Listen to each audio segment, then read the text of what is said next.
that the other thing that came to my mind as a second factor about self-doubt and so forth is if we've grown up in a situation with could be our parents, family, it could be, the kids in our neighborhood or school, and it can even be adults later on, where, people sometimes can just simply ignore us or shun us, and we feel like we're, a second-class citizen, or worse, they gossip, or even,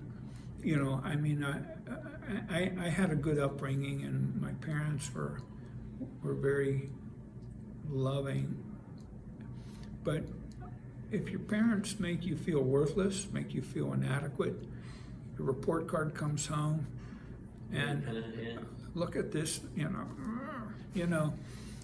it's I just hate that when report card came home. What? I just hate when report cards came home. I used to always try to hide that day or something. Yeah. Why? Why did you hide that day?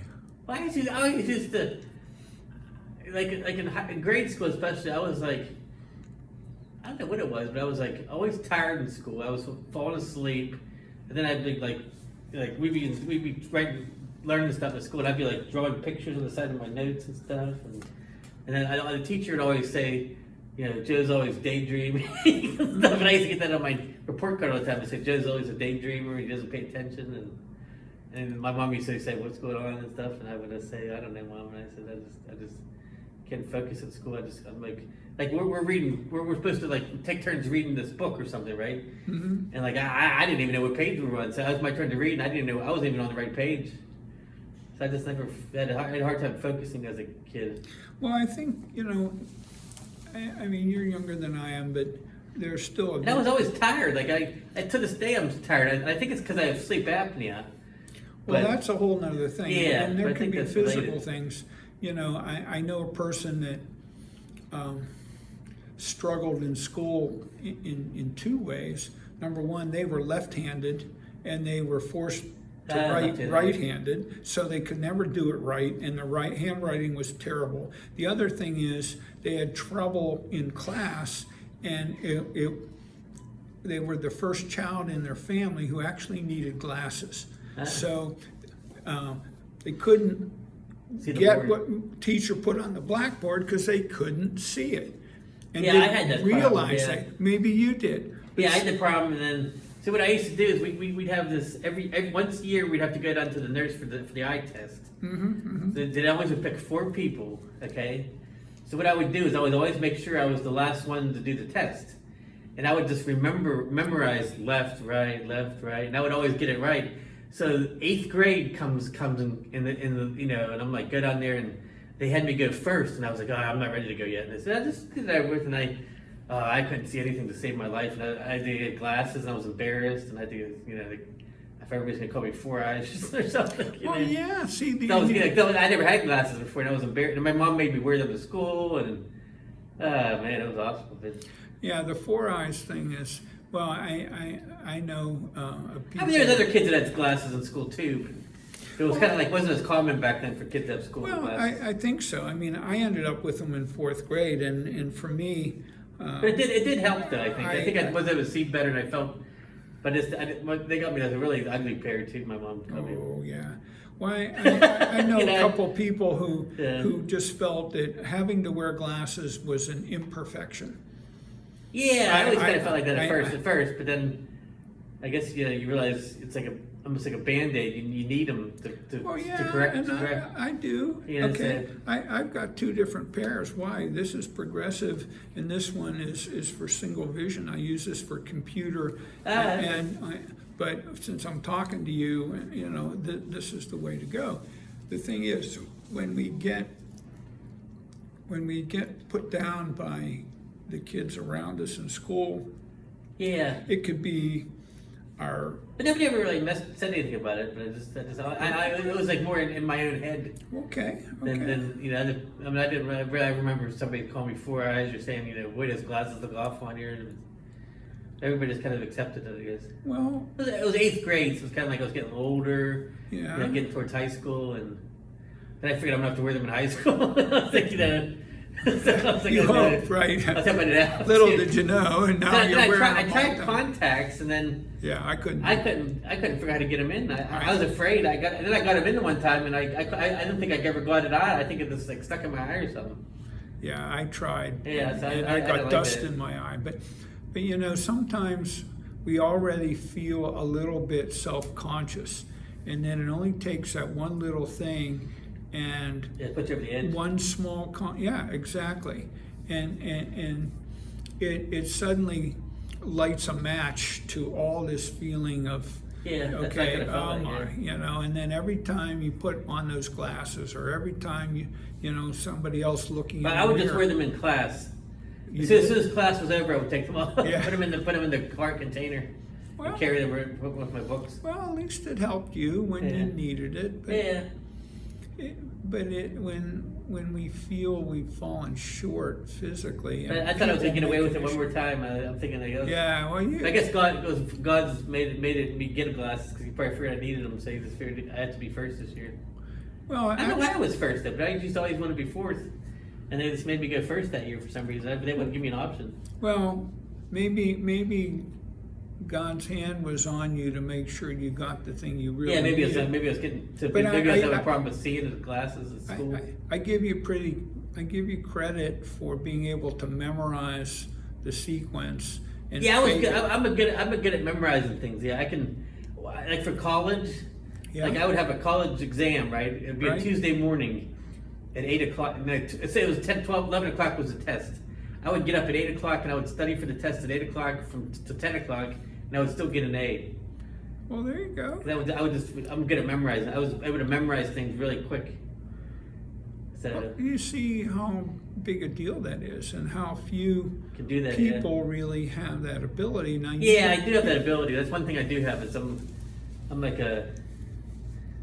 maybe a visual person or something. 'Cause I can like read something and it just sticks with me real quick.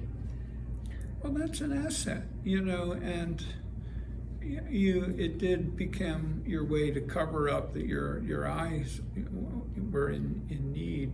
Yeah. But it still shows that you had a certain gifting that wasn't Yeah. common, and it was a good attribute. So you realized the positivity of it.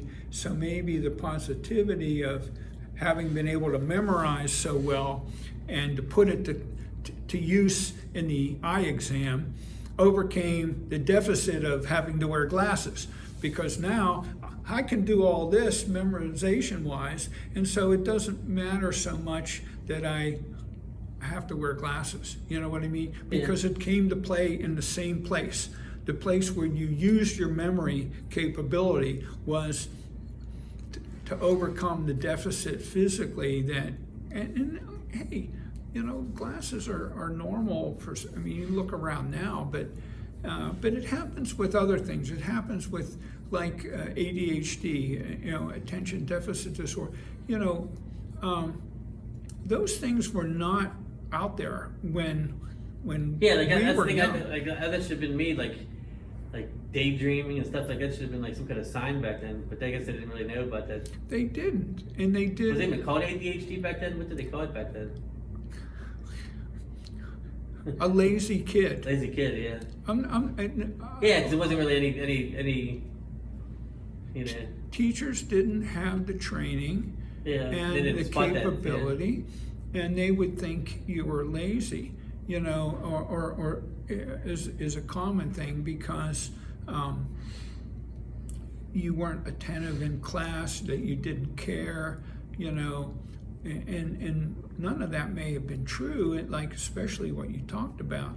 So that, you know, if the teacher pegs you as, you know, oh, here we go again kind of person, you know, it doesn't help your self-esteem down the line.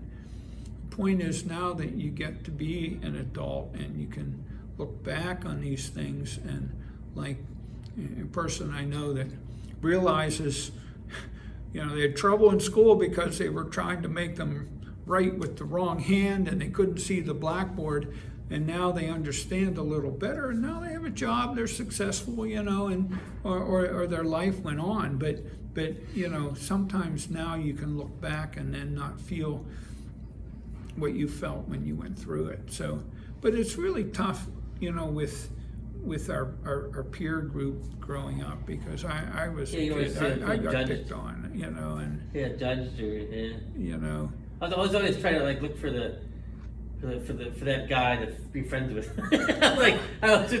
This one new kid came to class, and I was thinking he was really into hard rock music and everything and stuff, and I'm like, I gotta get friends with him. So I became friends with him, and nobody else in the class, everybody else was afraid of him and stuff. So I thought it was kind of neat that I was friends with him. But he wasn't that bad of a guy though. He just got a bad rap. He just kind of dressed different. He looked different. But he was just a nice regular guy. I thought we were good friends. Well, sometimes when. But I gave him a try, gave him a chance. I guess. You did what other people didn't do. So, but you see.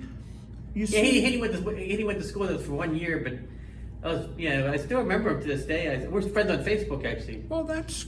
Yeah, but I never talked to him really. I never said, "Hey, how you doing?" or anything. But you made. But I remember him though. I bet you made a difference in his life. Yeah, you welcomed him in there. Who knows? He may have been at a different school every year. Yeah, because he was I think he was held back a grade because wasn't doing that good in school. And... Okay.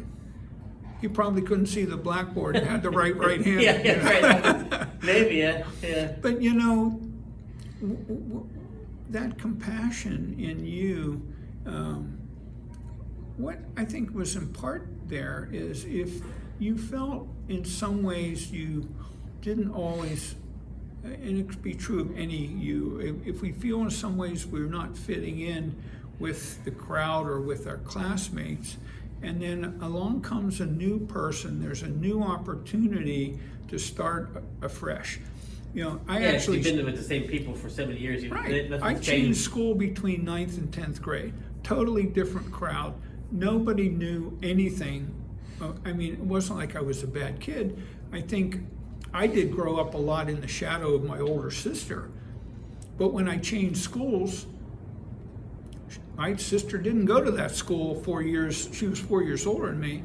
So I didn't have that anymore, and I literally made a fresh start. It's even true with jobs sometimes. You see it with pro athletes. They go to a new team, they get traded or they're a free agent, and sometimes it works out, and sometimes it doesn't. But sometimes they just need a fresh start, and. Every new job, every new interview puts you in a new situation where anything that happened before is no longer relevant, because, it might be on your resume that you did certain things, but the you that shows up, the person you that shows up they're looking at you fresh and not seeing all this other stuff.